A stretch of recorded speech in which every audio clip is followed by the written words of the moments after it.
clarity of our voice and picture.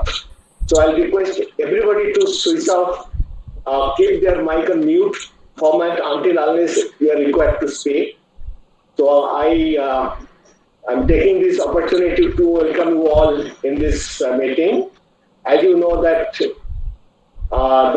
Gandhian Center for Peace Studies in Indira Gandhi National Open University is celebrating 150 years of the Mahatma.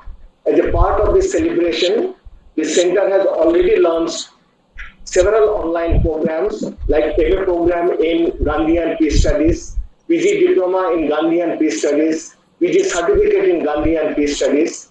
We have also organized series of talks. One of the talk was organized only in the last month, and that was on Gandhian ideal and praxis.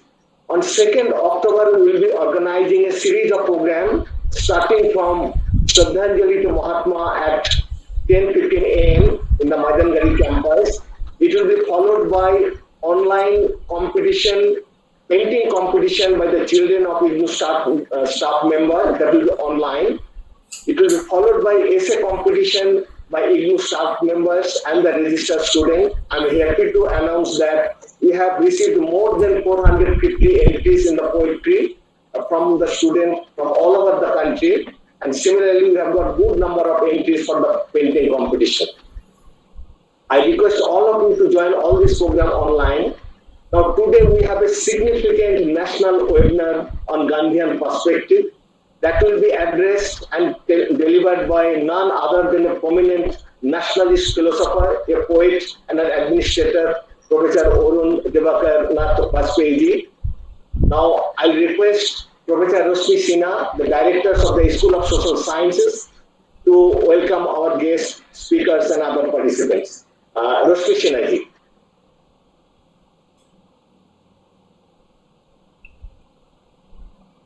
Professor Rashmi Sinha.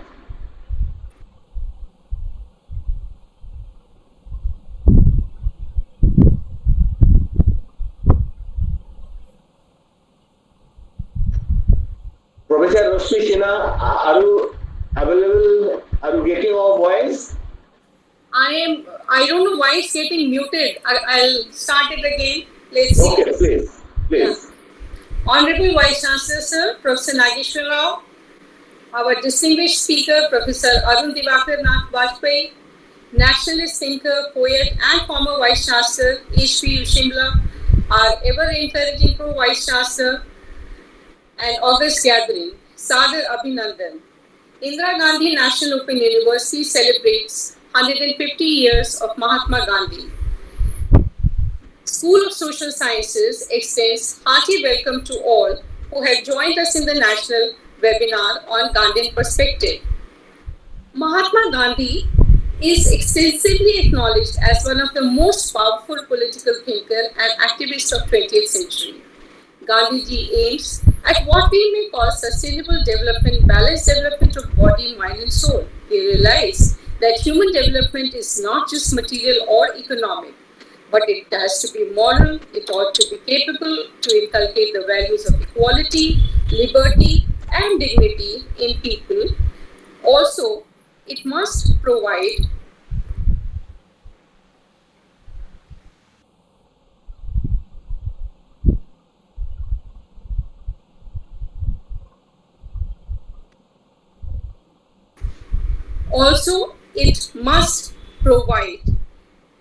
the persons with courage to protest against injustice. His emphasis on decentralization, community-based economics, self-sufficiency, handicrafts, rural development and use of low capital-intensive appropriate technology reflects his visualization for a self-sufficient economy. Gandhiji, regarded as an unparalleled social activist, always put in effort for the upliftment of weaker section of our society. According to him, India is a country of villages and its countrymen are economically as well as socially poor. Hence, the reason for him to advocate Swaraj for self-development, but then he believed Swaraj self-governing should come with the responsibility and for economic growth, trusteeship That was in his best opinion. Gandhiji strongly advocated Swaraj and trusteeship, a must for well-being of every individual. These days, we are actually talking about the new education policy. However, decades ago, Gandhiji did talk about Nai Talim. His concept of education holds significance in the contemporary situation. Gandhiji's philosophical concept of education is completely based on the development of human personality to maintain the discipline, to create manual work with learning, and to develop the culture of the peace. He was great educationist and an individual par excellence. Gandhiji was of the thinking that education is the most important means in the society which can be used for socio-economic progress, material advancement, political evolution, and moral development of an individual. His entire philosophy and work was based on ethics and morality. It may be said that his concept of education has full of religious ideas, and his idea of religion is different from the concept. He believed in the service of humanity. He propounded Nai Talim or basic education. Acharya Kripalani said that this education system is the ongoing.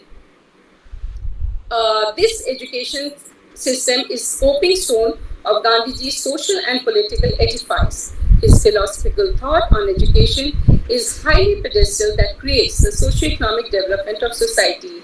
Today, we find the relevance of Gandhian perspective. In fact, when we look at the conditions of the farmers, the laborers, women and minorities, we notice wide rays of modernity, elements of basic humanity are left far behind. It's a hope that Gandhiji's thoughts will help us to save the extensive humanity. We are rather faced with very challenging situation arising out of COVID-19, where power, money, dominance and all related things have been challenged. Only humanity is existing. I am sure his perspective would surely sail us through this, and yes, we must believe in the universal perspective of humanity. We hope that this webinar on Gandhian perspective by a learned and illustrious speaker, Professor Arun Divakar Nath Bajpayeeji, would enrich and enlighten us on various aspects. Thank you. Thank you, Dr. Sriji. Thank you very much.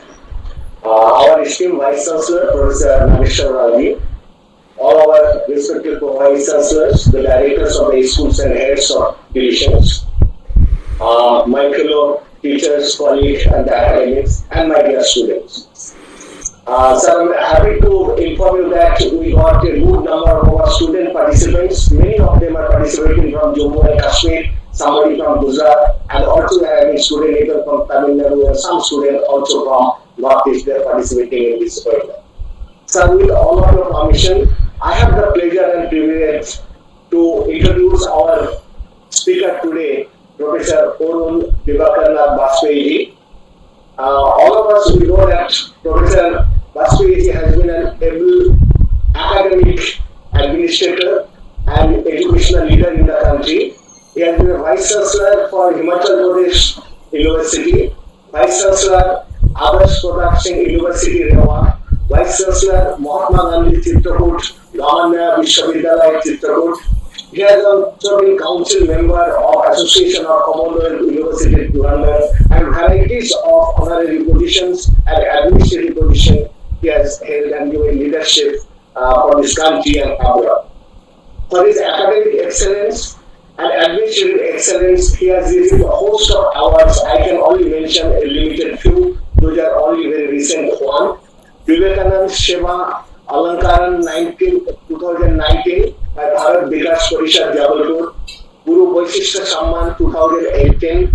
Then Rani Durgavati University felicitated him with Rajshekhar Samman, Vishwa Hindu Seva Samman, Amity Academic Excellent Award by Amity Group of Educationists, Radhakrishnan International Award. These are varieties of the awards, and he has also been declared as Ambassador of Peace Award by Universal Peace Foundation. Similarly, he has also been awarded Bharat Gaurav, Sarshat Samman, Sahitya Samman, varieties of the award he has achieved. Professor Bajpayeeji has written extensively on varieties of the social issues. He has worked on the issue of self-employment, self-financing courses in Indian universities, women's empowerment, post-reform leading issues, and he has also written 2 books on economic thoughts of Mahatma and economic approaches of Mahatma Gandhi and 1831, Dimensions of Rural Development in India, Emerging Trend in Indian Economy, Evaluation of Land Reforms, and Infrastructure for Agricultural Growth. Very recently, one of the publications of Arunji has attracted the attention of literary critics and also a host of literary followers. Is Arun Shatshai, a composition of the poetry that has attracted the imagination of young generation of poets, the nationalists, and philosophers. I am taking this opportunity on behalf of all of you to welcome Arun Divakarji to this program, and I request him to deliver his talk. Arun Divakarji, please. परम श्रद्धेय professor Nageshwar Rao ji, Indira Gandhi अंतर्राष्ट्रीय मुक्त विश्वविद्यालय के अत्यंत सम्माननीय कुलपति और हमारे सुदीर्घ काल से अत्यंत प्रिय आत्यंतिक मित्र भी, भाई भी, और जिस प्रदेश में मैं हूँ उसके वरिष्ठतम आचार्य होने का सौभाग्य भी प्रोफेसर नागेश्वर राव को मिलता है। हम सभी लोग शायद जब रीडर ही रहे होंगे तभी प्रोफेसर नागेश्वर राव प्रोफेसर हो चुके थे। ये इनका स्नेह और हमारे प्रति श्रद्धा है, कितना सम्मान देते हैं। मैं इनके प्रति आभार व्यक्त करता हूँ कि मुझे आज गांधी जी के साथ में कुछ सहभागी होने का सौभाग्य उन्होंने दिलाया। कार्यक्रम के संयोजक प्रोफेसर देवल सिंह जी रॉय जी, प्रोफेसर रश्मि सिन्हा जी, जो कि अच्छी बात अभी कर रही थी, प्रोफेसर आरपी दास साहब, वो भी हमारे बहुत ही निकटतम मित्रों में से हैं। रायपुर से लंबी यात्रा करते हुए भी दिल्ली में बैठे हुए हैं। और भी प्रो वाइस चांसलर्स होंगे जो मुझे पता नहीं कौन कौन लोग हैं। हमारे कुछ विद्यार्थी लोग जुड़े हुए हैं, जैसे मथुरेश जायसवाल जी हैं, बारीलाल जैन जी हैं रीवा से, कल्पना शास्त्री जी दुबई से जुड़ी हुई हैं, विवेक त्रिपाठी जी जो लखनऊ में हैं। हमारे मित्र हैं अफशार आलम साहब जो कि जामिया हमदर्द में प्रोफेसर हैं, वो भी हमारे लोग जुड़े हैं। हमारे वरिष्ठ हैं प्रोफेसर ओपी मोंगा जी जो कि हिमाचल प्रदेश में सोशियोलॉजी के बहुत बड़े प्रोफेसर हैं। रविंद्र राठौर भी हिमाचल से हमारे साथ में जुड़े हुए हैं। इन सबको मैं नमस्कार करता हूँ। और जो रीजनल सेंटर है नोएडा का, उसके डायरेक्टर अमित चतुर्वेदी जी को मैं देख रहा हूँ, इनसे बहुत पुराना परिचय। लखनऊ से और भी बहुत सारे रीजनल डायरेक्टर्स जुड़े होंगे, जबलपुर के भी मिस्टर श्रीनिवास या दरभंगा के SS सिंह, ये सब लोग जुड़े होंगे। उन सबको मैं नमस्कार करता हूँ। मैडम डॉक्टर आशा रानी जबलपुर से मोदी कह रही, मैं भी हूँ। अतुल दुबे जी हैं, वो भी जुड़े हुए हैं, क्योंकि जब आपने बड़ी सूचना दी थी मैंने प्रसारित कर दी थी, जिससे सब लोग हमारे साथ में जुड़ जाएं और एक दूसरे से लाभ लेने की कोशिश करें। गांधी की जब बात करते हैं तो गांधी पर बात करना कोई आसान काम नहीं है। गांधी पर जैसे ही बात करते हैं तो बात करने वाला अपना आत्मावलोकन शुरू कर देता है।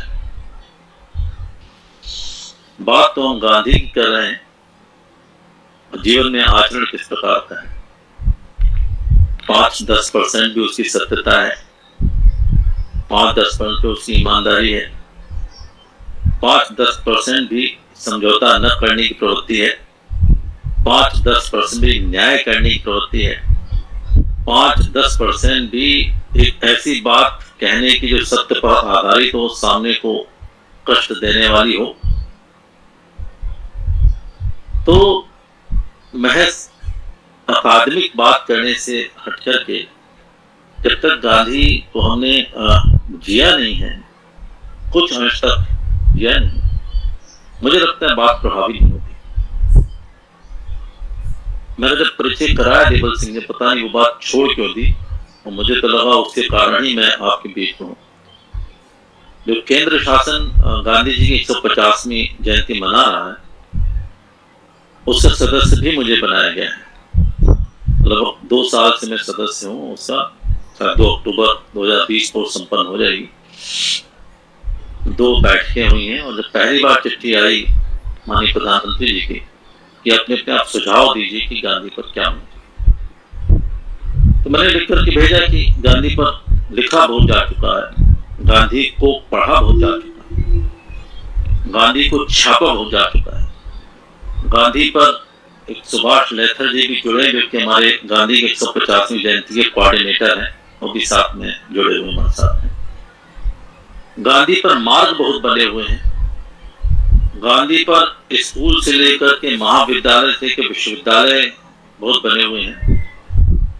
ये सारी चीजें हुई हैं, लेकिन गांधी को हम क्रिया में नहीं ला पाए। तो मैंने हस्तलिखित चिट्ठी लिखी थी हमने, Gandhi in action should be the focal theme of this entire 150th celebration of Gandhi। मुझे पता नहीं और भी लोगों ने कहा हो, ऐसा नहीं कि हमने कहा हमारी बात मान ली गई हो। ये पहली बैठक हुई राष्ट्रपति भवन में तो पता चला कि प्रधानमंत्री जी ने खुद ही कहा कि इसी पूरी जो थीम है इसको गांधी इन एक्शन रखेंगे और इसको गांधी के प्रति कार्यांजलि, ये उन्होंने नाम दिया। मैंने गांधी क्रिया में लिखा था, गांधी कार्यांजलि बन गया। तो गांधी जो है, गांधी का स्वयं एक प्रयोगात्मक जीवन है। तो गांधी को जब तक हम व्यवहार में नहीं उतार पाएंगे तब तक बात नहीं करेंगे। तो मुझे लगता है गांधी का जो पीरियड है, उस समय पीरियड में आप देख रहा था कि उस समय पीरियड में कौन कौन लोग जन्मे। अरबिंदो घोष लगभग 3 साल बाद, विवेकानंद लगभग 6 साल पहले, मालवीय जी 8 साल पहले, गोखले 3 साल पहले, मतलब 13 साल पहले तिलक। मतलब 10-15 साल के अंदर अंदर आप पाएंगे अरबिंदो को, विवेकानंद, महामना मालवीय, गोखले, तिलक और गांधी। वो जो पीरियड था 15 वर्ष का, ऐसा लगता था कि खगोलीय क्षेत्र में कुछ ऐसा नक्षत्रीय संगठन हो रहा हो कि सबको इकट्ठा भारतवर्ष में भेजना है, जिन्होंने अपने अपने क्षेत्र में बड़े बड़े काम किए। गांधी यद्यपि 2 अक्टूबर 1869 को जन्म लेते हैं, लेकिन लेते पोरबंदर भारतवर्ष में, उनकी व्याप्ति लेकिन 7 होंगी। उन्हें कोई भी नहीं कह सकता है कि वो उस देश के नहीं हैं। यद्यपि उनकी मृत्यु 30 जनवरी 1948 होती है, लेकिन वैसे काल जयी हैं, उन्हें काल कबलित कर ही नहीं पाया। वो अभी भी वैसे ही जीवंत है हमारे पास में जैसे कि अपने कार्यकाल में थे। और मुझे तो लगता है कि वो और अधिक वेग के साथ में हमारे पास में जीवित। जैसे जैसे समस्याएं बढ़ती हैं, अशांति क्यों चाहे युद्ध क्यों, दोनों प्रकार, वैसे वैसे गांधी हमेशा हमारे सामने प्रकट होकर के आ जाते हैं। गांधी एक मानव नहीं, महामानव। गांधी एक व्यक्ति नहीं, गांधी एक संस्था नहीं, गांधी एक सजीव व्यवहार भी नहीं है, गांधी एक संस्कार है। गांधी हमारा डीएनए है, जिसमें कि पूरे भारतवर्ष के जो संस्कार हैं वो इनके अंदर जीवित रहते हैं। गांधी इतने प्रबल हैं,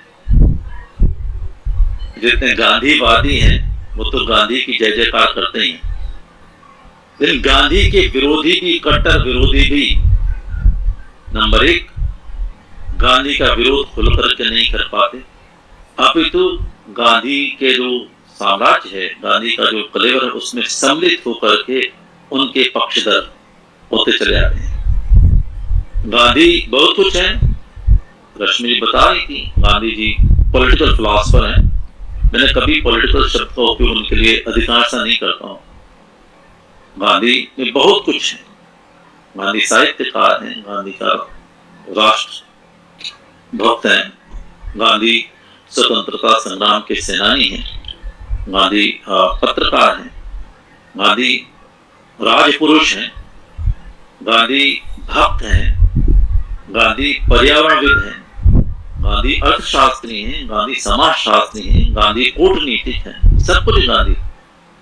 इनको स्वीकार करने में कोई आपत्ति नहीं। लेकिन जो कुछ गांधी नहीं है वो भी उन पर आरोपित कर दिया जाता है, वो भी उन पर चिपक के रह जाता है। उदाहरण के तौर पर गांधी महात्मा नहीं है, गांधी संत नहीं है, लेकिन उनको महात्मा मानने वालों की भी कमी नहीं है। गांधी अवतार नहीं है, गांधी को अवतार माना जाता है। गांधी भगवान नहीं है, भगवान माना जाता है। गांधी संत नहीं है, संत माना जाता है। तो गांधी को भगवान, संत, महात्मा मानने वालों की कमी नहीं है। ये गांधी की महानता है। गांधी जितना पढ़िए, जितना समझिए, उससे कई रूप सामने आते हैं।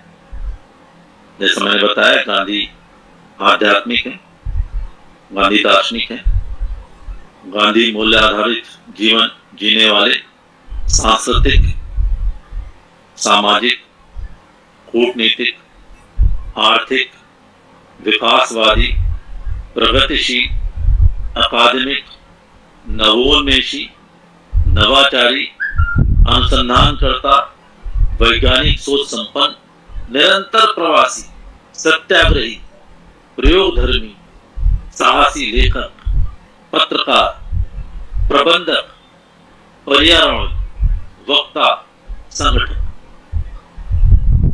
जितना उनके बारे में समझा, ये सारे स्वरूप और एक एक पर मैं घंटों घंटों बोल सकता हूँ। ये सारे उनके आयाम सामने आते हैं। गांधी से जुड़ी हुई जो अवधारणाएं हैं, बहुत स्पष्ट तौर पर सादा जीवन, उच्च विचार, गांधी के गांव, गांधी का चरखा, गांधी के 3 बंदर, गांधी की गाय, गांधी की बकरी, गांधी का हरिजन, गांधी का स्वदेशी, गांधी का हिंद स्वराज, गांधी का साबरमती, गांधी के अन्य आश्रम, गांधी का तलस्मा, गांधी की खादी, गांधी टोपी, गांधी का सर्वधर्म संभाव, गांधी का शारीरिक श्रम, गांधी की स्वच्छता, गांधी की अहिंसा। ये सारे मूल्य जो है वो गांधी के साथ में जुड़े हुए दिखाई पड़ते हैं। मैं कुछ संक्षेप में गांधी के परिदृश्य की बात करना चाहूंगा। गांधी, हम लोग सौभाग्यशाली हैं कि हम गांधी के देश में हम लोगों ने जन्म लिया है। गांधी का जो पोरबंदर है, आपको शायद पता ही होगा, काठियावाड़ में है पोरबंदर। पोरबंदर में गांधी के पैदा होने से पोरबंदर गांधी के साथ में इतना समझिए कि समाविष्ट हो गया कि पोरबंदर में सुदामा का भी जन्म हुआ, ये पता नहीं चलता। गांधी की महानता थी। गांधी ने द्वापर के सुदामा की और कृष्ण की मैत्री के बारे में पढ़ते हैं। सुदामा का भी जन्म जो है पोरबंदर में होता है। ये सुदामा को लोग भूल गए, लेकिन आप पाएंगे सुदामा के व्यक्तित्व और चरित्र में और उनकी जो काठी है और गांधी काठी में भी बहुत कुछ समानता दिखाई पड़ती है। ये बात दूसरे संबंध है। गांधी कैसा व्यक्ति, टाइम मैगजीन 1930 में उसे पर्सन ऑफ द ईयर का खिताब दिया। 2 अक्टूबर 2007 को यूनाइटेड नेशंस ने नॉन वायलेंस डे के रूप में मनाने की बात की। 5 बार नोबेल प्राइज के लिए उनका नॉमिनेशन हुआ, नहीं मिला। बात उसी है, नोबेल प्राइज से कई गुना अधिक शक्तिशाली हैं गांधी। उन्हें किसी पुरस्कार की आवश्यकता नहीं। जो पूरा विश्व उनके जन्म दिवस को मनाता है, ये उनका मनाना ही सबसे बड़ी पुरस्कारों से बड़ी बात है। पुरस्कार गांधी को छू नहीं सकते हैं। गांधी की बात बिल्कुल अलग है। मैं प्राय एक चीज और कहता हूँ, गांधी का जन्म यद्यपि 2 अक्टूबर 1869 को हुआ, लेकिन उनका सही मायने में जन्म कब हुआ ऐसी चिंता करनी चाहिए। वो प्रत्येक व्यक्ति के जीवन में एक ऐसी घटना होती है, ऐसा दिवस होता है जो कि उनके वास्तविक रूप से उनका स्वयं का परिचय कराता है और जो वास्तव में उसका जन्म दिन हमको मनाना चाहिए।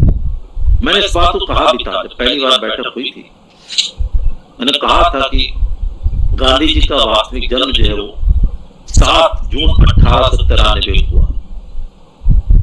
वो समय, वो दिन जब डरबन से सेंट जॉन्सबर्ग जा रहे थे गांधी जी, और रास्ते में पीटर मैरिट्सबर्ग स्टेशन पर उनको अपने टीटी से विवाद होने के कारण बड़ी ठंडक की रात में उनको फेंक दिया गया था। वहां से न केवल गांधी के अंदर सत्याग्रह के बीज जन्मे, बल्कि विश्व सत्याग्रह का जो प्रयोग था वो उस समय उत्पन्न हुआ। वो गांधी का सही मायने में जन्म था। मैंने निवेदन किया था उसमें कि 7 जून 1893 मनाना चाहिए। मुझे बाद में पता चला कि तत्कालीन जो हमारी विदेश मंत्री थी सुषमा स्वराज जी, ठीक 7 जून 1893 को उसी स्टेशन पे जाकर के गांधी जी की जहाँ प्रतिमा लगी हुई है वहां उन्होंने समारोह किया था।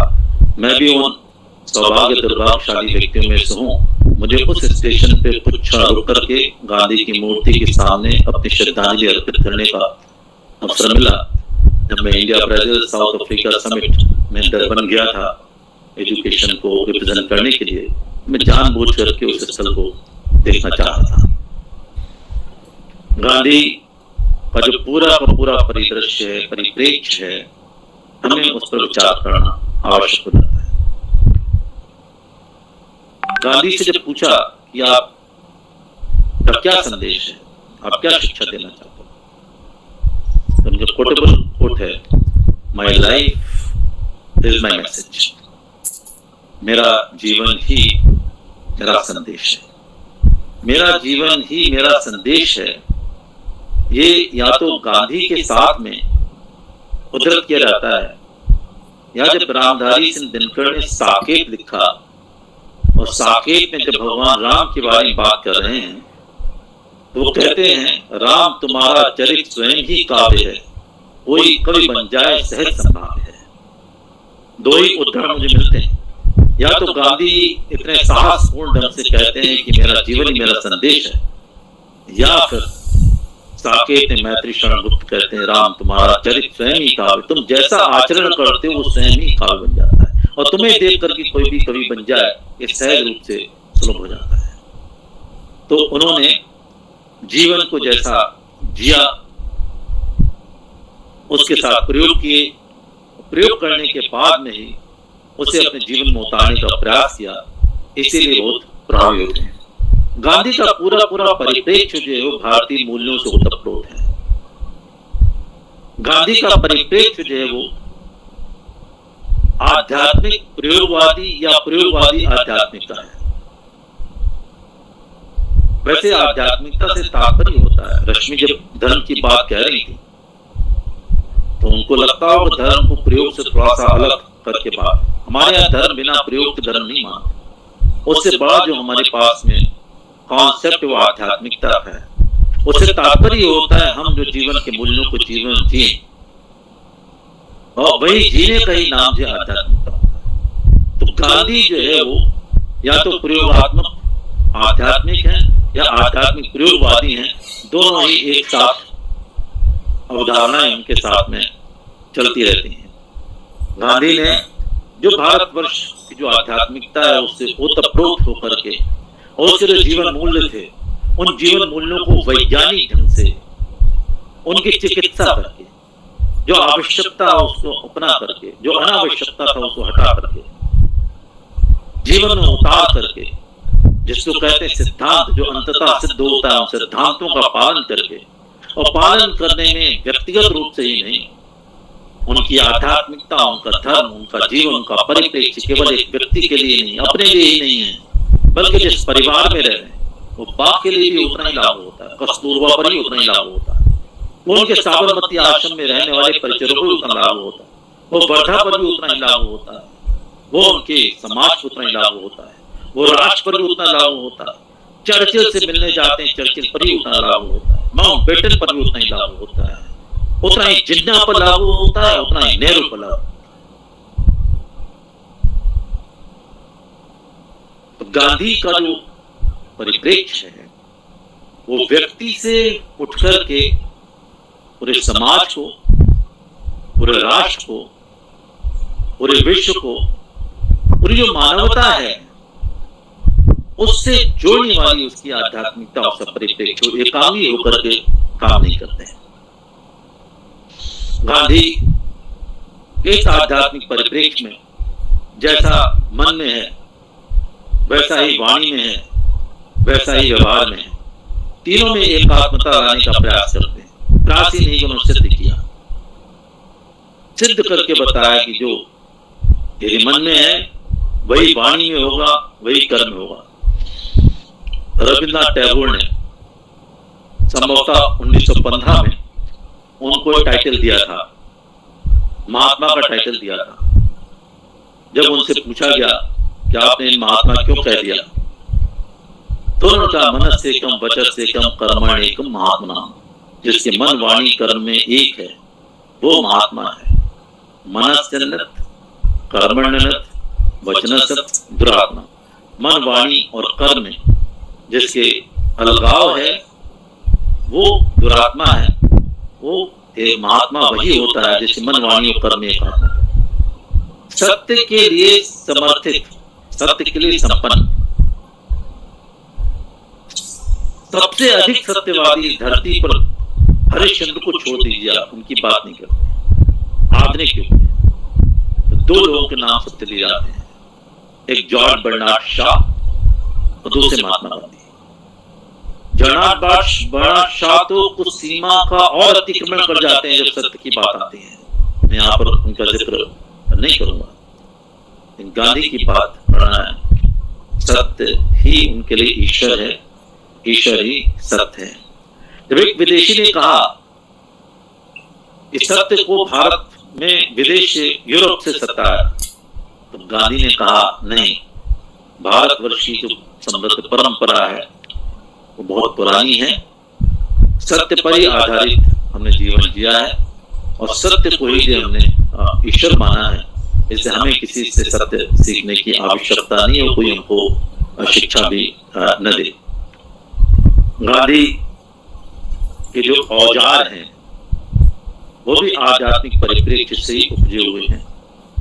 वो चाहते हैं कि ब्रिटिश हुकूमत भारतवर्ष से जाए, लेकिन किस तरह से जाए, या तो शस्त्र क्रांति हो सकती थी या अहिंसावादी तरीके से भाव बन सकता था।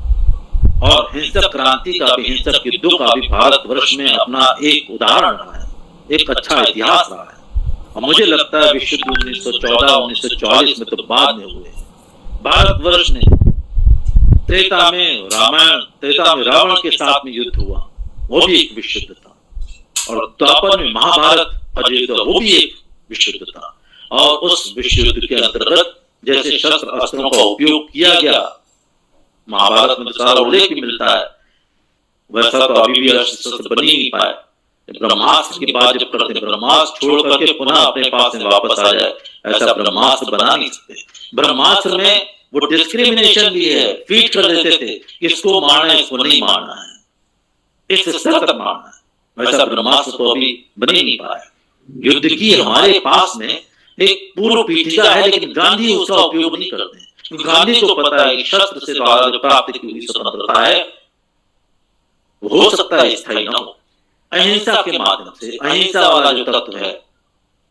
कुछ हमारे जो प्रोफेसर थे, एकेडमिक थे, उन्होंने निंदा भी की अहिंसा को लेकर के।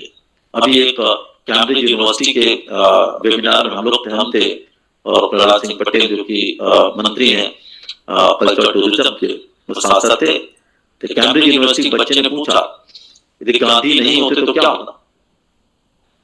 उन्होंने कहा कि गांधी के नहीं होते तो शस्त्र और हिंसा के द्वारा जिन देशों ने आजादी प्राप्त की वैसे ही स्थिति भारतवर्ष की होती। मुझे लगता है इससे अच्छा उत्तर कोई दे नहीं सकता, ऐसा उत्तर भी केवल प्रहलाद सिंह पटेल ही दे सकते हैं। तो हमको उत्तर कर रहा हूं। तो अहिंसा के माध्यम से उन्होंने जन समुदाय को इकट्ठा किया, आध्यात्मिक शक्ति ही उनके बीच में, जो कि जहां पर भी खड़े होते हैं वहीं पर ही लोग इकट्ठे हो जाते हैं, सबके बीच में जाकर के बात करते हैं। यहां मैं उदाहरण देना चाहता हूं, दो चीजें कोट करना चाहूंगा। एक वो 7 जून 1893 की घटना है, जबकि गांधी जी ट्रेन में यात्रा करना चाहते हैं, उन्हें यात्रा करने नहीं दी जाती है। उनको जो उतार के फेंक दिया जाता है और कहा जाता है कि आप जो है वो इसमें यात्रा नहीं कर सकते। और दूसरी घटना शायद अप्रैल 1915 की है, मुझे एग्जैक्ट पता नहीं है, नोट मैंने नहीं किया है। जब चंपारण मोतिहारी में ये जाते हैं, नील के जो मजदूर हैं उनके विरुद्ध आंदोलन करने की सबसे पहला सत्याग्रह का आंदोलन करना चाहते हैं, उसमें महात्मा गांधी ट्रेन से उतरना चाहते हैं, को उतरने नहीं देते। दो घटनाएं एक साथ।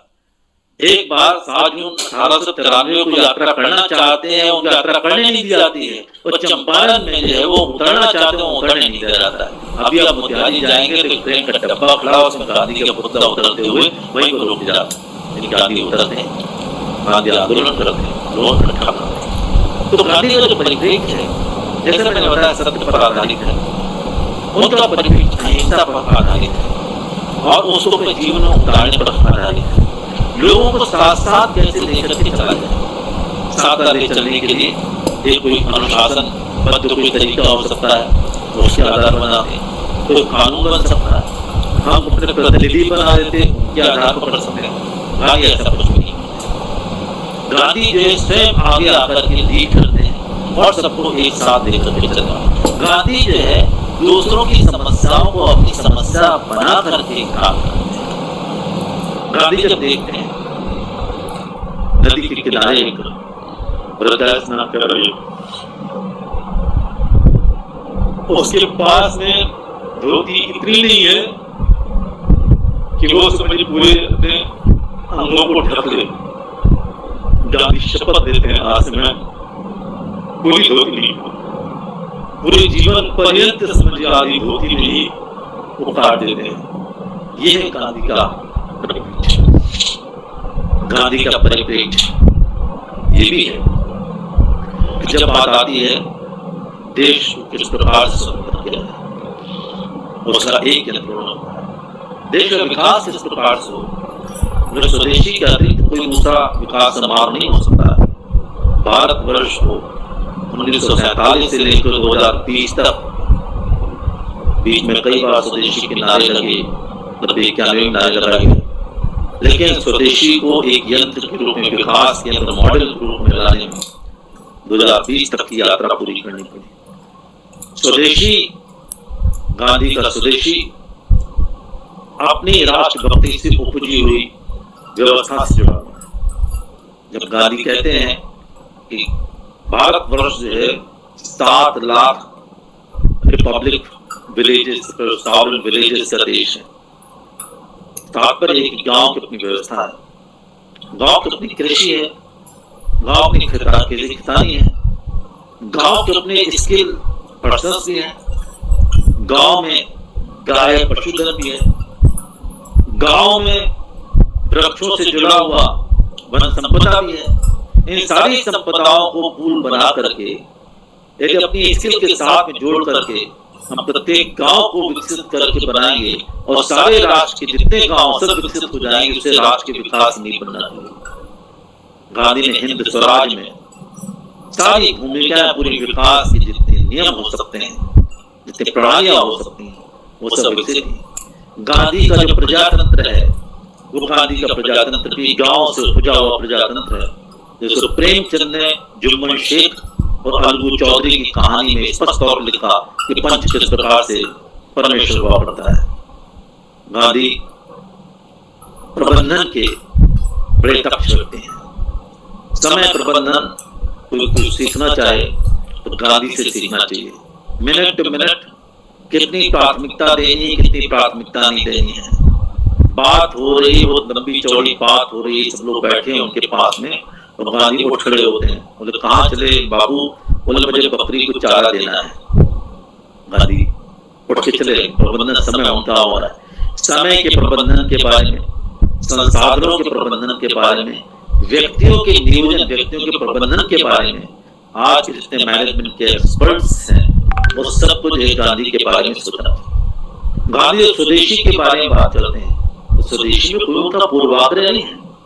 गांधी पूरे स्वदेशी हैं, स्वदेशी उनके अंदर आत्मा है, स्वदेशी जो है उनकी जीवन शैली है, सब कुछ स्वदेशी है उनका। लेकिन यदि उनको घड़ी देखना है, घड़ी की आवश्यकता है तो मेड इन इंग्लैंड घड़ी लेने में उनका आपत्ति नहीं है। यदि उनको लिखना है तो pen made in England pen use करने में उनको आपत्ति नहीं है। यदि आईसाइट वीक है, चश्मा यदि उनको चाहिए तो चश्मा मेड इन इंग्लैंड पहनने में उनको दिक्कत नहीं है। ट्रेन ब्रिटिश का चलाई है, उसमें उनकी यात्रा करना है तो उन्हें कोई आपत्ति नहीं है। छापा खाने में जो कुछ चाहिए यूज करने में, ये सारी उनको आपत्तियां किसी प्रकार की नहीं है, क्योंकि वो आवश्यक बन जाती हैं। इसी आवश्यकता पर आधारित यदि मान लीजिए हमको इंपोर्ट करना है, हमें कोई आपत्ति नहीं। लेकिन अनावश्यक ढंग से यदि आप वस्तुओं को आयात करते हैं तो उसमें आपत्ति जरूर हो जाएगी। मानव श्रम के बड़े पक्षधर हैं, लेकिन शिमला में जाते हैं तो बग्घी में बैठ करके चलने में भी उनको किसी प्रकार की आपत्ति नहीं है। उनको आपत्ति एक गांव के छोटे छोटे व्यक्ति के बीच में रहने में आपत्ति नहीं है, और बजाज के बेड़ा के जाने में रहने में उनको आपत्ति नहीं है। ये गांधी की जो आध्यात्मिक परिप्रेक्ष्य है, जिसमें सबको समान भाव से देखने वाला भाव आता है, वो इसके अंतर्गत सामने हमको दिखाई पड़ जाता है। गांधी से जुड़े हुए कई प्रसंग हैं, गांधी से जुड़ी हुई कई बातें आप सभी लोग जानते हैं। गांधी चाहते हैं बिना पर्पस के कुछ काम नहीं होता, और ये आध्यात्मिक परिप्रेक्ष्य से उपजा हुआ ही भाव है। भारतवर्ष ने जो अर्थ, धर्म, काम और मोक्ष के पुरुषार्थ चतुष्टय दिए हैं, ये पर्पस ऑफ लाइफ है। इसी पर्पस ऑफ लाइफ को गांधी ने ट्रांसलेट किया है अपने दर्शन में। सबसे कहते हैं पहली चीज सीख लो कि पर्पस होना चाहिए, पर्पसफुल लाइफ होनी चाहिए। जो भी काम करो, जो चीज जियो, जिस समय व्यतीत करो, उसका कोई न कोई प्रयोजन, कोई न कोई उद्देश्य होना चाहिए। और एक उद्देश्य, जीवन को उद्देश्य देने वाला देश केवल भारतवर्ष है, और कहीं पर भी जीवन के उद्देश्य स्पष्ट नहीं किए गए। यद्यपि गांधी ने धर्म, अर्थ, काम, मोक्ष की बात नहीं की, लेकिन पर्पस की बात उन्होंने स्पष्ट तौर पे कहा है। गांधी जी सत्य की जो बात करते हैं, सत्य बोलना चाहिए, सबसे सत्य बोलना चाहिए, लेकिन पारदर्शिता और सत्यवादिता में थोड़ा सा अंतर होता है। नागेश्वर राव जी जानते हैं, हमारे एक बार वाइस चांसलर अरुण गुल्टू साहब है, डीजीपी थे, बड़े साफ अधिकारी थे पुलिस के। जब जाए तो कहें yes Vajpayee, we should be transparent in our approach. मैंने कहा sir, we should be transparent more than, I think we should be truthful in our approach. तो what does it mean? Is there any difference between truthfulness and transparency? हमने yes, कागज पर transparency हो सकती है। सत्यम computer के देते हैं, चार्टर्ड अकाउंट से ट्रांसपेरेंसी मेंटेन कर दी थी। सबसे बड़ा घोटाला जो हुआ था उसमें सब ट्रांसपेरेंसी होती है उस कागज पर, अंदर अंदर समझिए सत्यवादिता नहीं। गांधी की आध्यात्मिकता कहती थी, गांधी का परिप्रेक्ष्य कहता था कि खुद से सच बोलो। आदमी संसार से झूठ बोल सकता है, लेकिन खुद से झूठ नहीं बोल सकता है। जब खुद से सच बोलने लगेगा तब लगेगा गांधी के मार्ग पर जो चल रहे हैं।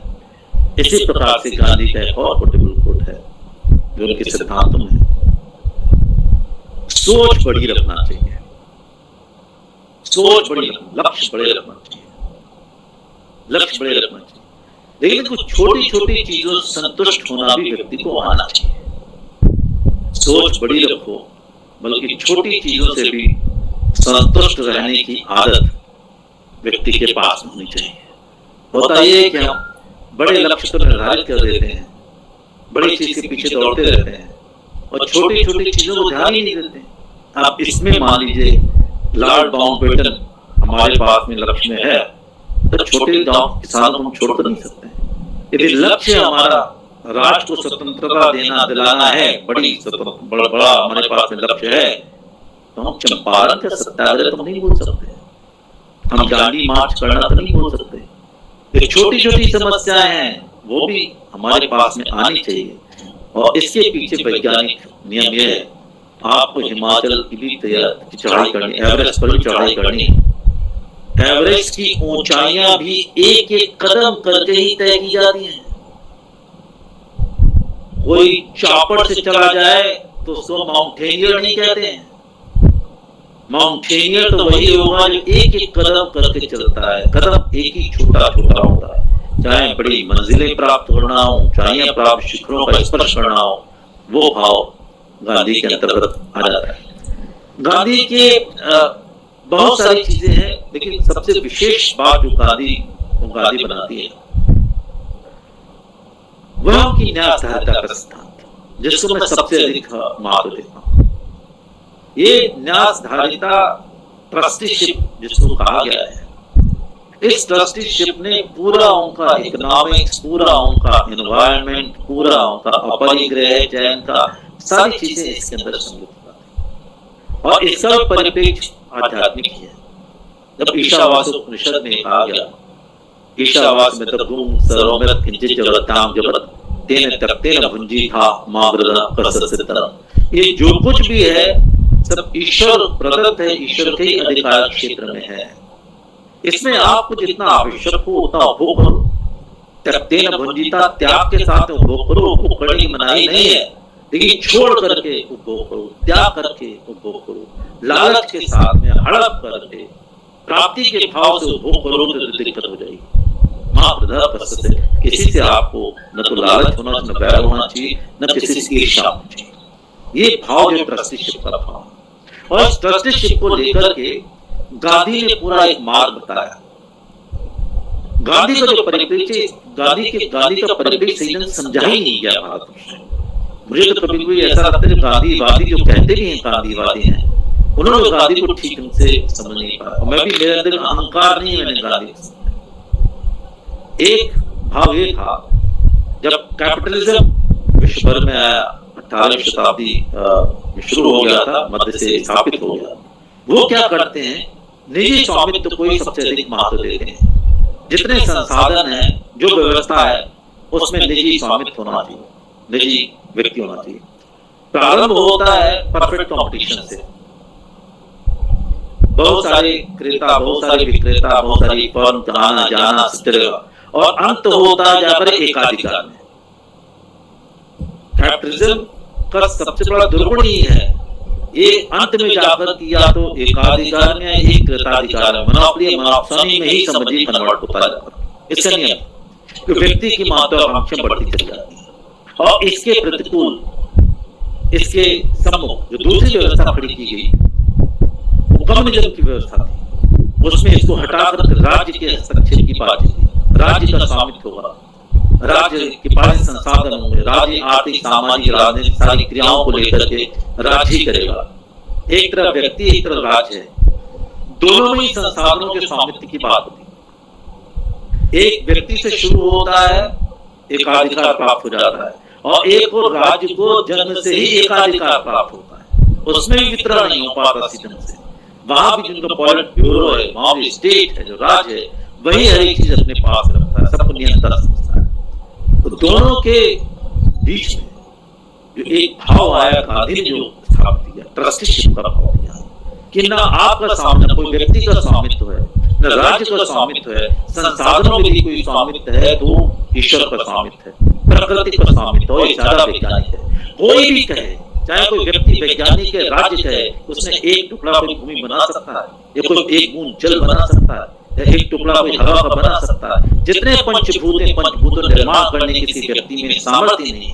न कोई वन बना सकता है, न कोई समुद्र बना सकता है, न कोई नदियां बना सकता है, न कोई आसमान बना सकता है, न कोई ओजोन लेयर बना सकता है, कोई बना ही नहीं सकता, न कोई सूर्य बना सकता है, न कोई चंद्रमा बना सकता है, किसी में ताकत नहीं। ये शक्ति यदि किसी के पास नहीं, तो गांधी जो अधिक वैज्ञानिक है, अधिक विकासवादी हैं, इन दोनों ही दृष्टियों से, पूंजीवादी दृष्टियों से और साम्यवादी दृष्टियों से, तब कहते हैं ईश्वर का स्वामित्व जो है सब पर है। हाँ, हमको आवश्यकता है, हम आवश्यकता भर उससे ग्रहण कर लेंगे, आवश्यकता भर ग्रहण कर लेंगे। ये भाव पूंजीवाद में नहीं है। पूंजीवाद जो है वो बात करता है वांटलेसनेस, बात करता है अनलिमिटेड वांट की बात करता है। रॉबिन से खुद करो, आवश्यकता है अनंत की बात करता है। रॉबिन से लेकर के और रिचर्ड टैलर तक सब इसी की बात करते हैं, किसी प्रकार से आवश्यकताओं को बढ़ाया जाए, पूरा विश्व इसी पर बढ़ा हुआ है। हम किस तरह उपभोग को बढ़ा करके आवश्यकताओं को बढ़ाए, उपभोग को बढ़ाए, डिमांड को बढ़ाए, और डिमांड लेट समझिए ग्रोथ मॉडल हमने दिया हुआ है अभी तक। और वही बात समझिए साम्यवाद में भी आई। साम्यवाद तो रूस जैसे रूप में खत्म हो गया, लेकिन चीन जो साम्यवादी है वो भी उसी मार्ग पर चल रहा है, क्योंकि दोनों बेसिक डिफरेंस कुछ है ही नहीं। दोनों ही पदार्थ पर आधारित हैं, दोनों ही उपभोग पर आधारित हैं, दोनों ही वस्तुओं पर आधारित हैं, दोनों ही भौतिक बात पर आधारित हैं। इससे एक तक कोई सोच ही नहीं सकता, दोनों की सभ्यताएं एक ही जैसी हैं। गांधी जब कहते हैं कि ईश्वर प्रदत्त सारे हमारे पास में संपत्ति है, हम आवश्यकता अनुसार इसका उपभोग करें, मॉडल इसी से ही बनता है। समझिए हर एक व्यक्ति, गांधी खुद कहते हैं, हमें जो है प्रकृति से अपनी आवश्यकता को पूरा करने के लिए सब कुछ हमारे पास उपलब्ध है। लालच को पूरा करने एक व्यक्ति के पास में भी ये संसाधन उपलब्ध नहीं है, और आज का मॉडल जो पूरा लालच के द्वारा होता है।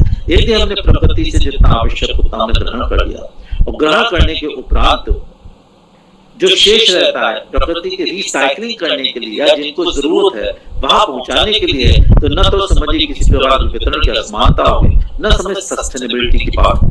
रश्मि जी ने सस्टेनेबल डेवलपमेंट की बात की, हो सकता है जो भाव में कह रहा हूँ उसी से ही जुड़ा हुआ हो। सस्टेनेबल डेवलपमेंट की बात उन्होंने ही की जिन्होंने सस्टेनेबल डेवलपमेंट की चिंता कही नहीं, जिन्होंने अनसस्टेनेबल डेवलपमेंट मॉडल दिया। ब्रिटिश इकोनॉमिस्ट वही सस्टेनेबल डेवलपमेंट बात करता है। गांधी ने वास्तव में संपोष विकास का जो पर्यावरण के साथ में जुड़ाव है उसकी बात गांधी ने की। इसलिए गांधी वन की बात करते हैं, गांधी गांव की बात करते हैं, गांधी गाय की बात करते हैं, गांधी जैविक खेती की बात करते हैं, गांधी शाकाहार की बात करते हैं। गांधी के जो सप्त सिद्धांत है उसमें शाकाहार बहुत बड़ा सिद्धांत है।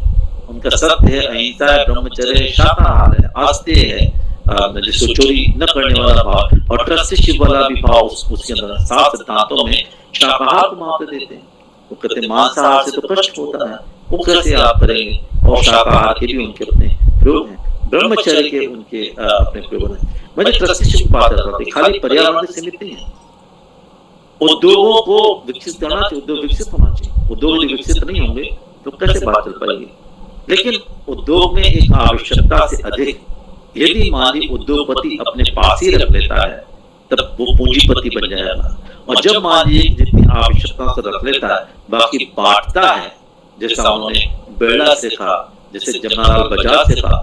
जमनालाल बजाज जो थे उनके कोषाध्यक्ष गांधी जी के परम प्रिय व्यक्तियों में से थे, विनोबा थे। विनोबा ने गांधी के जितने आध्यात्मिक प्रयोग थे, विनोबा ने जीवन उतारा, तो गांधी कभी भी ये कहते हैं विनोबा तो हमसे ज्यादा भी आध्यात्मिक है, हमसे ज्यादा ऐसे मौन धारण के तो मौनी धारण के व्रत करते हैं, व्रती धारण करते चला है। और गांधी के जो समाजवादी विचार थे वो उन्होंने सर्वोदय जो दादा धर्माधिकारी थे, दादा धर्माधिकारी जो थे वो गांधी के समाजवादी विचारों को लेकर चलने वाले थे, और गांधी के जो राजनीतिक विचार थे उसको नेहरू आगे बढ़ाने वाले थे। तो इस प्रकार से, और जो शिक्षा संबंधी थे वो नरेंद्र जो कृपलानी जैसे लोग बढ़ाने वाले थे। तो गांधी के पास में जो लोग थे वो जानते थे चीजों को।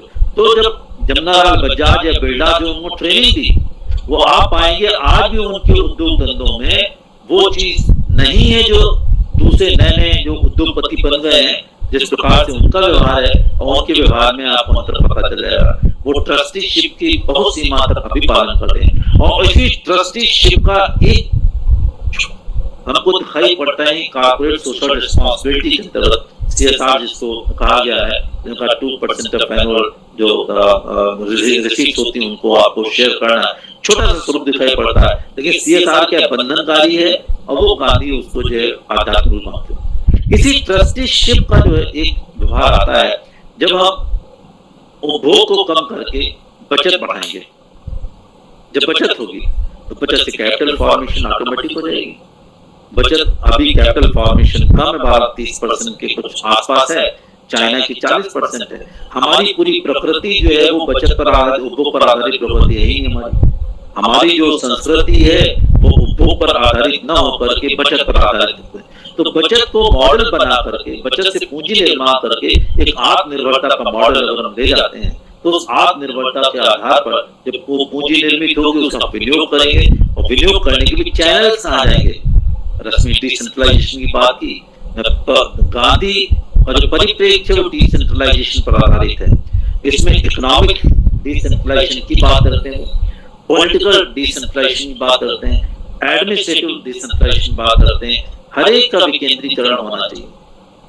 अभी जिस भाव से हम चल रहे हैं वो केंद्रीकरण की ओर चलता जा रहा है। मैंने कुछ आंकड़े देखे थे अभी कुछ दिनों पहले, भारतवर्ष में जो 13 से 16-17 का जो पीरियड है उसमें जो एडिशनल इनकम जनरेट होती है उस 40 से 50% जो है 1% जो रिचेस्ट पॉपुलेशन उसकी तरफ जाता है। और जो लेटेस्ट डेटा आता है बहुत ही ज्यादा समझ चौंकाने वाला है। आप 17 से लेकर 20 तक का जो है जितना एडिशनल जीडीपी जनरेट हो रही है उसका 86% जा रहा है 1% रिचेस्ट पॉपुलेशन पास। मतलब जो 14% ही जो है वो जा रहा है, साइफन होकर जा रहा है आपकी 99% जो पॉपुलेशन बड़ी पॉपुलेशन पास में, और 1% पास में जितना भी हम विकास कर रहे हैं उसका 86% जा रहा है। ये गांधी का मॉडल नहीं है।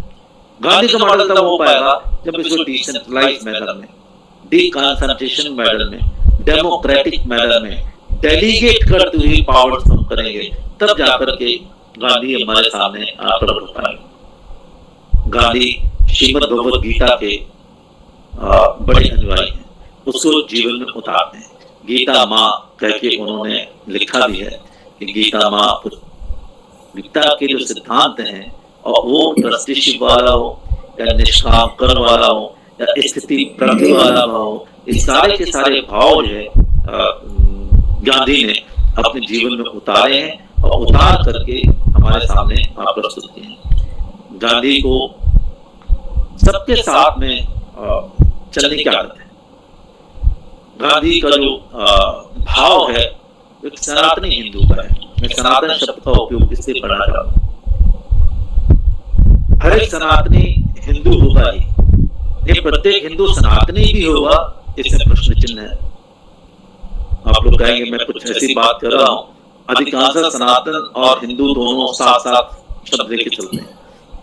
कुछ लोग कहते हैं हिंदू धर्म है ही नहीं, हमारे सनातन धर्म है।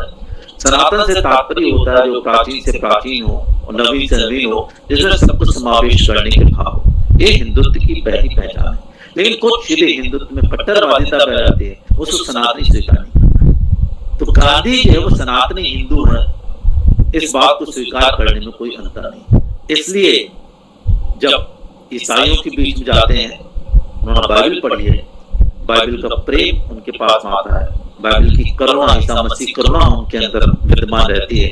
उस करुणा और प्रेम को लेकर के ईसाइयों के पास जाते हैं, उनसे बात करते हैं, जो स्वीकृति होती है। जहां तक नियम पालन की बात है, क्योंकि भारतवर्ष में उस समय भी इस्लाम एक बहुत बड़ा धर्म है, लेकिन उनके मन में रंच मात्र भी न तो जिन्ना के प्रति द्वेष है, न समझे ऐसे व्यक्तियों के प्रति द्वेष है जो कि समझी कट्टरपंथिता लेके चले।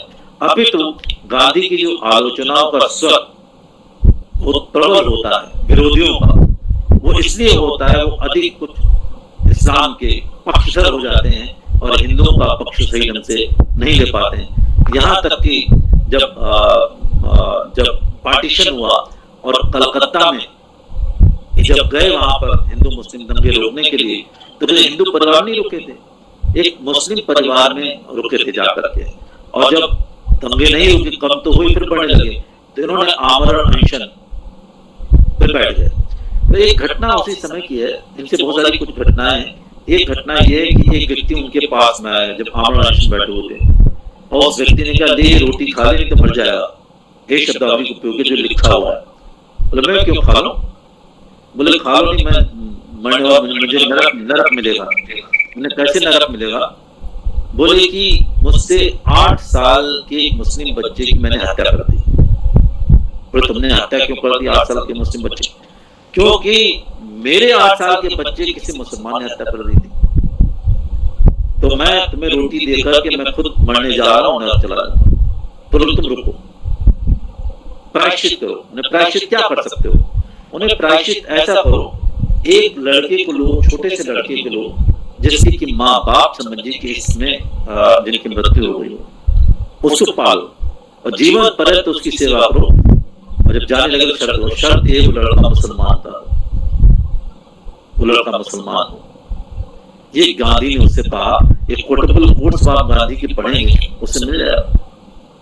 गांधी जाते हैं उड़ीसा में एक बार, अपना चरखा वाला जो यंत्र है, उस चरखा के धन इकट्ठा कर चरखा अभियान चले। ये सारे उनके छोटे छोटे अभियान है जो जनता को जोड़ने वाले अभियान है। जाते हैं इकट्ठा करते हैं पैसे लोगों से, तो एक वृद्ध महिला आती है सफेद साड़ी में, सफेद बाल उसके हो गए हैं, बोला मुझे गांधी से मिलना है। बोले बोलिए मैं गांधी हूँ। मिल गया उसके पास, उसने ये पैर छुए और अपने धोती में से तांबे का 1 रुपए का सिक्का चलता था वो गांधी को दिया। गांधी ने उसको बड़े प्रेम से लिया, अपने माथे पे लगाया, अपनी जेब में रख लिया। जमनालाल बजाज ने कहा मुझे पैसा दिए, मैं अकाउंट रखना। बोले ये पैसा तुमको नहीं दूं। बोले क्यों? आप तो सारे चेक्स हमको दे देते हैं, सैकड़ों रुपए हमको दे देते हैं। बोले कि ये जो रुपया है ये विशेष रुपया है, ये सामान्य रुपया नहीं है। ये उसने जीवन भर की पूरी गाड़ी कमाई जो उसने अपने पास रखी, ये मेरे लिए पूजा की वस्तु है, ये व्यय की वस्तु नहीं है, ये कोष की वस्तु नहीं है, मेरी व्यक्तिगत संपत्ति है। ये है गांधी। गांधी का जीवन जो है वो ऐसे उदाहरणों से भरा पड़ा है। गांधी ने एक राजनीति का अपना एक प्रादर्श दिया है हमारे बीच में, चाहे तो उसको अपनाएं। गांधी ने विकास का अपना एक मॉडल दिया है। गांधी ने कूटनीति का उदाहरण दिया है। उस समय की जब बात थी, जबकि फर्स्ट वर्ल्ड वॉर चल रहा है, आप पाएंगे हिटलर और मुसोलिनी दोनों के बीच झगड़ा हो रहा है। गांधी कहते हैं ब्रिटिश सरकार से कि आप उन दोनों को बुला करके बातचीत क्यों नहीं करते हैं, दोनों को बुला करके बातचीत करिए, समझाने की कोशिश करते हैं। आज की स्थिति वैसी है, आज भी चीन, पाकिस्तान और नेपाल, ये सारे पड़ोसी राष्ट्र पर हमारे विरोध काम कर रहा है। क्यों नहीं उनके राष्ट्राध्यक्षों के बीच में कहीं बुला करके बातचीत की जाती है, गांधीवादी दृष्टि से बातचीत करें तो हो सकता है इसका जो हल निकालने की हमको सफलता मिल सकती। तो गांधी आज हमारे बीच में उतना ही प्रासंगिक हो जाते हैं। गांधी के बारे में आरोपी लगाया जाता है, गांधी जी विकासवादी नहीं है। गांधी का परिप्रेक्ष्य विकास के प्रति प्रतिकूल नहीं है। गांधी विकास चाहते हैं, गांधी जी विकासोन्मुखी उनकी दृष्टि है, लेकिन विकास किसके लिए, इस प्रश्न का भी उत्तर चाहते हैं। इस प्रश्न का भी उत्तर चाहते हैं, विकास आखिर किस लिए? विकास कुछ एक व्यक्तियों के लिए, विकास कुछ एक क्रियाओं से मिलाकर के जैसा अभी चलता चला जा रहा है, कुछ एक व्यक्तियों के लिए विकास हो रहा है। अब कुछ समझिए कि क्रियाओं से माध्यम से लेके विकास हो रहा है। गांधी चाहते नहीं। गांधी के पास में जब 1938 में पहली बार प्लानिंग की कुछ बातचीत हुई और नेहरू जी ने कहा कि बापू ने प्लानिंग बनाई है, जरा इसको देखो। कितने साल की बनी? 1 साल की तो है। बोले मैं एक चीज बता दूं, 1 साल बाद जो है वो एक आम आदमी की आमदनी जो है वो 1 आने से बढ़ेगी, 2 आने से बढ़ेगी, 3 आने से, ये बता दो। बोले ये तो नहीं बता सकते। Growth for whom? The question, the Himalayan question, growth for whom must be answered before any sea planning is. किस लिए ग्रोथ चाहते हैं? इन ग्रोथ का न्यायोचित वितरण होना चाहिए।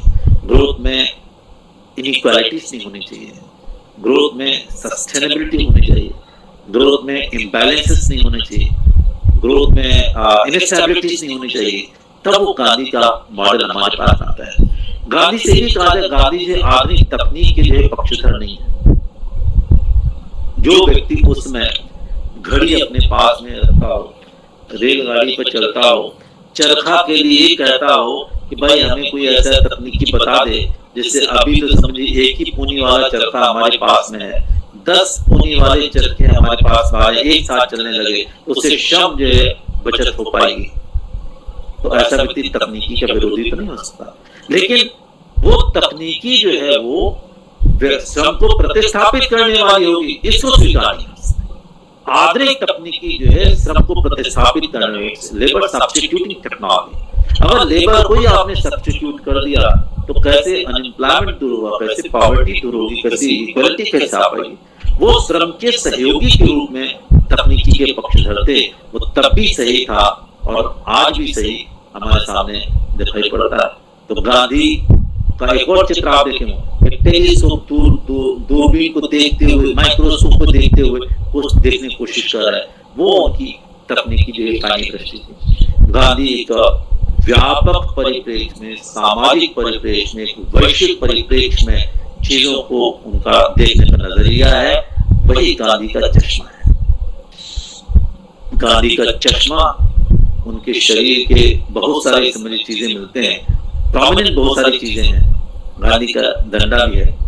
हुआ क्या, जब महात्मा गांधी चित्रकूट ग्रामोदय विश्वविद्यालय में भी कुछ दिन काम करने का अवसर मुझे मिला है, तो एक दिन चिट्ठी आई हमारे पास में कि गांधी जी की प्रतिमा जो है तोड़ के कहीं पर गड़वा दी गई है। तो नागेश्वर राव को किस्सा पता हुआ, मैं चार में था, मुझे तकलीफ हुई, अंदर से ही तकलीफ हुई। हमने पता लगाओ, और मेरा अपना स्टाइल था पता लगाने, हमने पता लगा लिया। हमने जेसीबी मशीन बुलवाई, उससे उनको उखड़वाया, तो सबसे पहले मशीन से उखड़ गया और चश्मे निकला गांधी का। पूरा उसका वीडियो बना था, हमारे डर के हमने वीडियो बनवाया था जिससे हमको आक्षेप न हो जाए। आज तक में जो राजेश बादल है उन्होंने 1.5 दिन तक दिखाया था, और उसका परिणाम ये भी हुआ, कुशाभाऊ ठाकरे जी की अंत्येष्टि संस्कार में नरेंद्र भाई मोदी जी भी आए, तो हम भी वहां पहुंचे थे। इन्होंने दूर से मुझे देखा और वाजपेयी जी नमस्कार, बोले मैं तो आप पहचान, तो आप मुझे कैसे पहचानते? बोले गांधी का पुतला जो आपने निकलवाया चित्रकूट में, उससे पूरा देश जो है आपको जो जानने लगा है। ये उस समय की बात है, 2003 की बात हुई है। तो वो चश्मा आता है, चश्मे को साफ रही, वो गांधी की चश्मा ही नहीं, वो गांधी की दृष्टि है, वो गांधी का परिप्रेक्ष्य है। उस गांधी के परिप्रेक्ष्य से हमें मानवता दिखाई पड़ती है, उस गांधी के परिप्रेक्ष्य से हमें गांधी का तलिस्मा दिखाई पड़ेगा, जिसमें कहते हैं यदि आपको निर्णय लेने में परेशानी हो रही हो, किसी भी नीति बनाते समय, कोई काम करने में, तो आप उस गरीब की आंख के आंसू को अपने ध्यान में रख करके देखिए, आपको निर्णय लेने में किसी प्रकार की समस्या नहीं होगी। गांधी का वो नजरिया, वो चश्मा, वो परिप्रेक्ष्य ही है जो गांधी को 7 पाप दिखाता है और कहता है इन पापों से बचिए। वो पाप क्या है? सिद्धांतों के बिना राजनीति, राजनीति बिना सिद्धांत के पाप होगी। और किस प्रकार की राजनीति हो रही है, जो बात चल रही है, इसको पता है। पहला पाप। परिश्रम के बिना संपत्ति, संपत्ति अर्जित के लिए बिना परिश्रम उसमें गया, वो दूसरा पाप है। और अंतरात्मा के बिना आनंद, चरित्र के बिना ज्ञान, चौथा पाप है। और नैतिकता के बिना वाणिज्य, पांचवा पाप है। और मानवता के बिना विज्ञान, और त्याग के बिना पूजा। ये है गांधी का परिप्रेक्ष्य। बहुत बहुत धन्यवाद, आपने मुझे धैर्यपूर्वक सुना, मुझे अवसर प्रदान किया। मैं आप सबका बहुत बहुत आभारी हूँ। आपने मुझे गांधी से जोड़ने का, गांधी को सोचने समझने का एक अवसर प्रदान किया है। इससे बहुत बहुत धन्यवाद। Vande Mataram. Thank you, sir. Such an elaborate, in-depth, and lively talk. It has mesmerized all of our audience, those who are present here.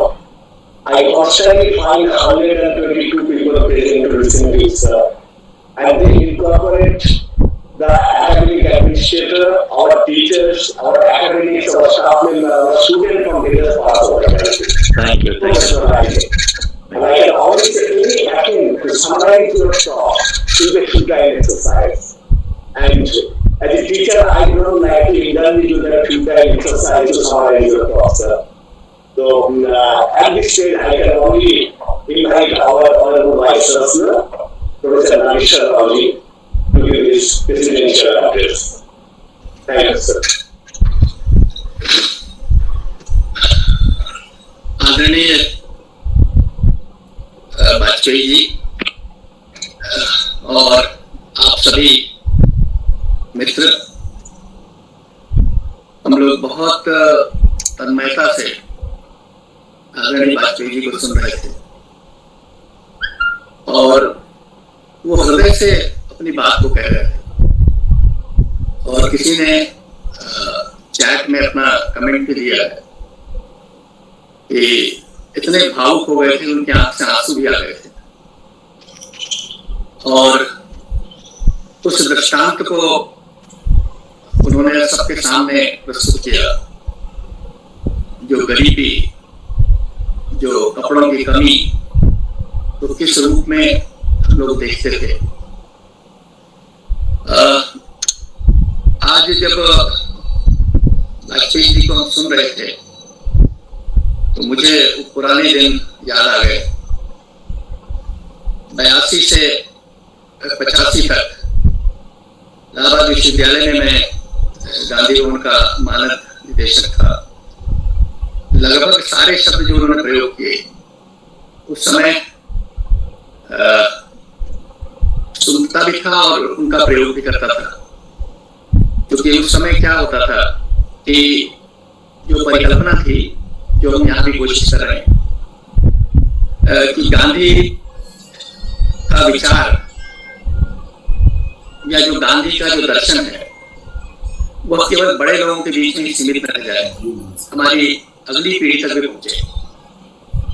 और उसके लिए वहां पर विभिन्न कॉलेजेस में गांधी स्टडी सेंटर्स खुले हुए थे और उसमें व्याख्यान देने जाना पड़ता था। उसमें मैं भी जाता था, आदरणीय पीएम मिश्रा जी जाते थे और भी बहुत से लोग जिनको वाजपेयी जी जानते होंगे, गिरीश त्रिपाठी जी भी शामिल होते थे। और उसमें जब बच्चों से बात करनी होती थी गांधी के बारे में, तो हम लोग मुख्य रूप से गांधी के जीवन के उन प्रसंगों की चर्चा करते थे जो उन्होंने अपने आत्मकथा में उल्लेखित किए, और ऐसे प्रसंग जिस पर निश्चित रूप से कोई आदमी सामान्य रूप से बताता नहीं, लेकिन उन सबको उन्होंने उल्लेख किया। यही उनके जीवन का जो पहला मूल्य था, सत्य के प्रयोग, वो शायद वहां पर दृष्टिगत होगा। आज तो वाजपेयी जी ने हम सबके दिल को छू लिया और हम भी सोच रहे थे कि ये सारी चीजें उन्होंने, डिसेंट्रलाइजेशन, ट्रस्टीशिप, गांधी का इकोनॉमिक्स, गांधी का सोशलिज्म, गांधी का पॉलिटिकल साइंस, सारी चीजों का इतना कम समय में इतने सरल शब्दों में उन्होंने प्रस्तुत किया कि हम तो सोच रहे थे सुनते रहे। और वाजपेयी जी के एक ग्रुप में मैं जुड़ गया हूँ जहाँ वो अपनी बातें कहते रहते हैं अपने शिष्यों से। उनको पता नहीं कि मैं कब से इनका शिष्य बन गया, और इनका स्नेह हमेशा बना रहा है। हम लोग बहुत पुराने मित्र भी हैं और काफी पुराने हैं, हमारे ख्याल से 87 से हम लोग एक दूसरे से जुड़े हुए हैं। तो और कभी भी उन संबंधों में कोई भी कमी नहीं आई, हमेशा संबंध बने रहे और अच्छे रहे। और शायद ये जो के मन में जो गांधी का जो मूल्य है वो जिस प्रकार से समाहित हो गए हैं उसका ही परिणाम है। क्योंकि अभी मैं देख रहा था, उनको सुनने वाले जो बहुत से लोग थे वो सब आचार्य जी, गुरु जी, गुरुदेव इत्यादि संबोधित करते हैं और उनके जो व्हाट्सएप ग्रुप में है अधिकांश लोग, वो लोग भी उनको उसी सम्मान से देखते हैं। वक्ता तो बहुत अच्छे ही है। इंडियन इकोनॉमिक एसोसिएशन में भी वो बड़े पदों पर रहे। उन्होंने जब मध्य प्रदेश में थे तो इंडियन इकोनॉमिक एसोसिएशन का राष्ट्रीय अधिवेशन भी आयोजित किया था। और शिमला में तो खैर व्यक्तिगत सम्मान जो लोगों का करते थे उसका मैं भी लाभ प्राप्त कर चुका हूं उनसे। गांधी से हमें सीखना चाहिए, क्योंकि गांधी एक वाद नहीं है। गांधी पर प्राय लोग गांधीवाद की बात करते थे, उस समय बहुत चर्चा होती थी गांधीवाद, गांधीज्म और गांधीवाद कहते थे, लेकिन वो धीरे धीरे कहा गया नहीं, गांधीवाद नहीं। इसीलिए गांधी जीवित है, हम सबके मन में जीवित है और हम लोग चाहते हैं कि हमारी जो अगली पीढ़ी है उससे मन में भी वो जीवित है। इसीलिए अभी आदरणीय देवल जी ने जो बात कही कि हम लोग पेंटिंग कंपटीशन कराते हैं बच्चों से, और बच्चों से कराने से ये फायदा है कि हमारी जो अगली पीढ़ी आने वाली है वो गांधी को जाने और गांधी के बारे में कम से कम लोगों को दो बातें पता रहती है, सत्य और अहिंसा। और ये सत्य और अहिंसा वाली बात लगभग हर बच्चे को पता रहती है। उसको किस प्रकार से निरूपित करता है, किस प्रकार से अपने जीवन को उतारता है। हम लोग भले ही इनके बारे में पढ़े हों और देखे हों और जो सुने हों, लेकिन कहीं ना कहीं उनके मन की कोई ना कोई बात, उनके दर्शन कोई ना कोई बात हम लोग के ऊपर प्रभावित करती रहती है। और हम लोग के व्यवहार में, हम लोग के आचरण में कहीं ना कहीं दिखती भी रहती है। इसीलिए आज 150 वर्ष बाद भी हम लोग गांधी को उसी रूप में देख रहे हैं। शायद हम लोग किसी अन्य महापुरुष के बारे में, जीवित महापुरुष, ईश्वर को छोड़ दे, जीवित महापुरुष के बारे में 150 वर्ष बाद भी हम लोग इतनी चर्चा कर रहे हैं, इतना बातचीत कर रहे हैं और लगातार हम लोग करते आ रहे हैं। तो ये एक साधारण सा व्यक्ति इतना बड़ा हो गया। इसीलिए अभी जो नई शिक्षा नीति है उसमें भी मानवीय मूल्यों की बात इसीलिए कही गई। उनके दो बड़े मानवीय मूल्य थे, सत्य और अहिंसा। उससे इतने बड़े व्यक्ति बन गए। हम लोग अपने जीवन में अगर एक वक्त ही किसी एक मूल्य को भी अपना ले, एक ही छोटे से मूल्य को अपना ले, हम लोग भी देश का कल्याण कर सकते हैं, हम लोग भी बहुत अच्छा कर सकते हैं। शायद ये उनका जो जीवन दर्शन है वो हम लोग को इस प्रकार की राह दिखाता है, इस प्रकार से सोचने को मजबूर करता है, अपने कर्तव्य को किस प्रकार से पूरा करें। इस पर भी हम लोग बहुत सी बातें उनके जीवन से सीख सकते हैं। बहुत सी ऐसी बातें जिनको सुने आज बहुत सी चीजों को उन्होंने झकझोर दिया, ट्रस्टीशिप या जो कपड़े वाली बात है या डिसेंट्रलाइजेशन की बात है, राजनीति दर्शन की बात है, अर्थशास्त्र की बात है, ग्रामों की बात है, डिसेंट्रलाइजेशन की बात है। सारी बातें जो उनके हरिजन और हिंद स्वराज जो पत्रिकाएं थी उसमें प्रायः पूरा उनका वॉल्यूम उपस्थित था हम लोग के पास लाइब्रेरी में। उसको देखते रहते थे, बातचीत होती रहती थी। और ये जो दर्शन है बहुत बड़ी चीज है। हम इस बात से प्रभावित होकर के और आपको बताना चाहेंगे। हमारे ख्याल से 1984 की बात होगी, 84 या 85 की बात होगी। हमारे भूतपूर्व प्रधानमंत्री जी उस समय मोरारजी देसाई जी थे और वो गांधी भवन में इलाहाबाद में गांधी के ही एक आयोजन में आए हुए थे और बातचीत करने के बाद उनको स्टेशन जाना था। उसमें ट्रेन से ये लोग आ जाते थे। आप सोच नहीं सकते इतना बड़ा व्यक्ति रेलवे स्टेशन पहुंचने में लगभग देर हो गई और उस समय गाड़ी 3:40 या 50 मिनट छूटती थी, दिल्ली एक्सप्रेस करके होती थी। उनको पहुंचने में 3:40 हुई है। तो लोगों ने कहा कि गाड़ी रुकवा देते हैं, उनका ना गाड़ी रुकवाई नहीं, वो दौड़ते हुए चले और उस समय उनकी उम्र बहुत थी। इस प्रकार का जो बहुत छोटी सी बात थी, आजकल एक छोटा सा वीआईपी रहता है तुरंत गाड़ी रुकवाने की बात सोचते हैं। इतने बड़े व्यक्ति जो गांधी के एक प्रसंग में आए और हमारे लिए पूरा राष्ट्रीय व्यवस्था क्यों रुक जाए, ऐसी बात सोचा और उन्होंने लागू भी किया। बहुत बड़ी चीज। और इस सबको हम लोग अपनी आंख से देखा हुआ है, वाजपेयी जी ने देखा हुआ है। और ये हमारे वो सम्मानित सदस्य जो देश का इस समय 150वां महात्मा गांधी का जो आयोजन हो रहा है पूरे देश में, उसके सदस्य भी रहे हैं। हम लोगों के बड़े गौरव की बात है कि उन्होंने हमें अपना अमूल्य समय दिया, हम लोगों को अभिप्रेरित किया और उनका स्नेह हम लोगों पर बना रहे। देवल जी पिछले 1.5 महीने से ही इस कार्य को कर रहे हैं और हम लोगों ने एक ऑनलाइन पाठ्यक्रम गांधी का शुरू किया है। और पीजी पाठ्यक्रम, सर्टिफिकेट पाठ्यक्रम, डिप्लोमा पाठ्यक्रम, और उसमें माननीय जो शिक्षा मंत्री जी थे उन्होंने ही उस पाठ्यक्रम को शुरू करने का जो कार्यक्रम था उसको उन्होंने शुरू कराया अभी कोविड-19 के दौरान ही।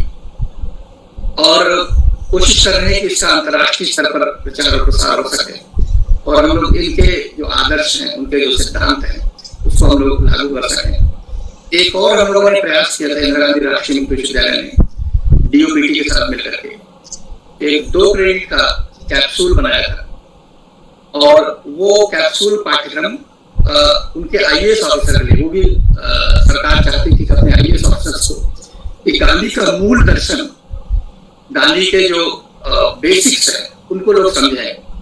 तो उस पाठ्यक्रम को DOPT ने लागू भी किया है और उसके बाद उसमें ऑटोमेटिक सिस्टम है ऑनलाइन एग्जामिनेशन का, जिसमें मटेरियल जो उन्होंने दिया है उसको पढ़ना है और 3 टेस्ट से पास करने हैं और उसमें सर्टिफिकेशन भी दिए जा रहे हैं। ये प्रक्रिया भी हम लोगों ने 30 जनवरी 2020 को उसका उद्घाटन हुआ था। माननीय मंत्री जितेंद्र सिंह जी ने उसका उद्घाटन किया था। तो विश्वविद्यालय इस क्षेत्र में निश्चित रूप से जो कर सकता है कर रहा है। और हमारे यहाँ जो गांधी वाला कार्यक्रम है बहुत पुराना कार्यक्रम है। यहाँ पर UG PG में PG में है कार्यक्रम और सर्टिफिकेट डिप्लोमा कार्यक्रम है। और शायद आपको मालूम होगा RP मिश्रा जी जो इलाहाबाद विश्वविद्यालय में कुलपति थे, उनका बड़ा यहाँ पर मार्गदर्शन रहा है, सहयोग रहा है। और मुझे भी जिस समय की बात कर रहे हैं उसमें उनका आशीर्वाद मुझे प्राप्त हुआ था जब मैं इलाहाबाद विश्वविद्यालय में प्रवक्ता के रूप में कार्यरत था। तो गांधी नहीं है और उनको हम लोग भूल नहीं सकते। हमारी नई पीढ़ी भी बिल्कुल नहीं भूलेगी और पूरा देश उनको नहीं भूलेगा। व्यक्ति नहीं, यहाँ पर उनका व्यक्तित्व हमारे लिए महत्वपूर्ण है। उनके जो मूल्य है जिनको उन्होंने अपने जीवन में अपनाया है वो हमारे लिए महत्वपूर्ण है।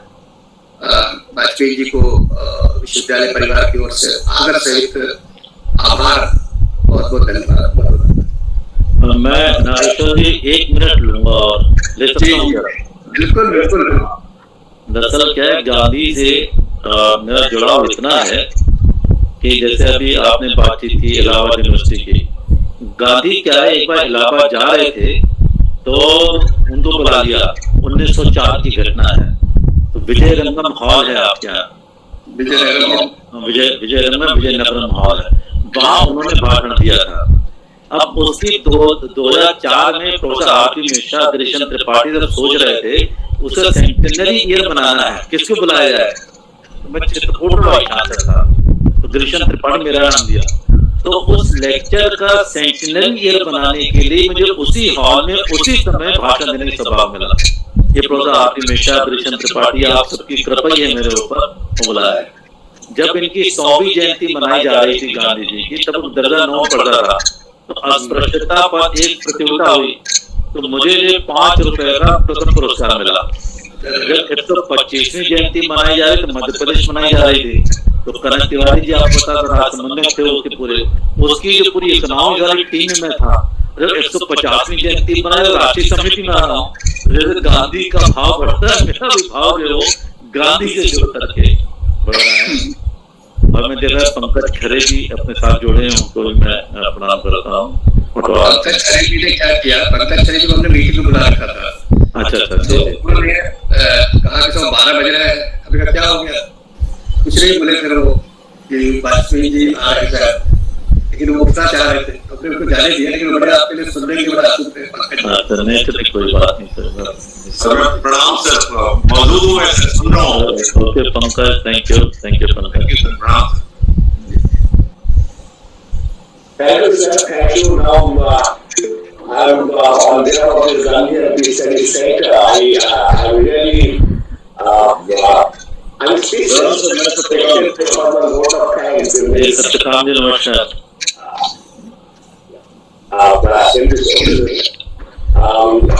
I'm extremely thankful to our Honorable Vice Chancellor, Professor Ramesh Sharma, for his spirit behind organizing this talk and the spirit behind inviting Professor Vasperi. Even I was doing Professor Vasperi in my meeting in Bilaspur. To give this convocation special space there, and that time I was talking, sir. I was speaking as if people were speaking, somebody is making him to speak, and everybody was so much, involved with that whole space. So that was the first name we discussed, and it was really so nice of Professor Ramesh Sharma. He proposed your name and you came over here. So first I'm happy to our Vice Chancellor for being the spirit of organizing this talk, and thank you very much, sir. And I'm really thankful to Professor Vasperi in that way, Listening is one thing, understanding is another thing, the realization is another thing. But it's not taking us to the level of realization. It links to our ontology of being and becoming how it is. And the whole presentation, you get a perspective of yours that begins with the school, spirituality, universality, and a kind of realization of the same in various dimensions of his life. His freedom struggle, then his attitude to the capitalism, attitude to socialism, then his attitude to various life, attitude to westernization, and trust in how everything is linked to the process of realization of the truth, universality, application, and at the same time integrating the humanity to a new level of realization. I'm thankful to you, sir, to take us to that level of realization. It is not only understanding, not only listening, a level of realization. And also, a kind of what are the comparison between the truth and sin? What are the sin? What are the things to be avoided? What are the things to be realized? I believe to take us to the level of realization. I'm extremely thankful to you. I believe this whole university is thankful to you to take us to that level. I'm thankful to all the participants. I'm thankful to our own colleagues, our teachers, academic staff, and the students. I'm also thankful to all the participants, many of whom I do not know writing their name. They have come for your invitation. They are most welcome. I'm thankful to them. There were so many brilliant comments in the chat box. The active among your followers, you're active among the students, you're active among the teachers. That is really, I'm thankful to all. I'm thankful to our Vice Chancellor, Professor Das, Kirti Bhushan Das, Aarti Das, and Professor Shankaram. I'm thankful to all of the directors, heads of the division, the unit states, and our regional centers especially. I mean, they have played a big role in making the success of the dissemination of this information among the students. That we find a good number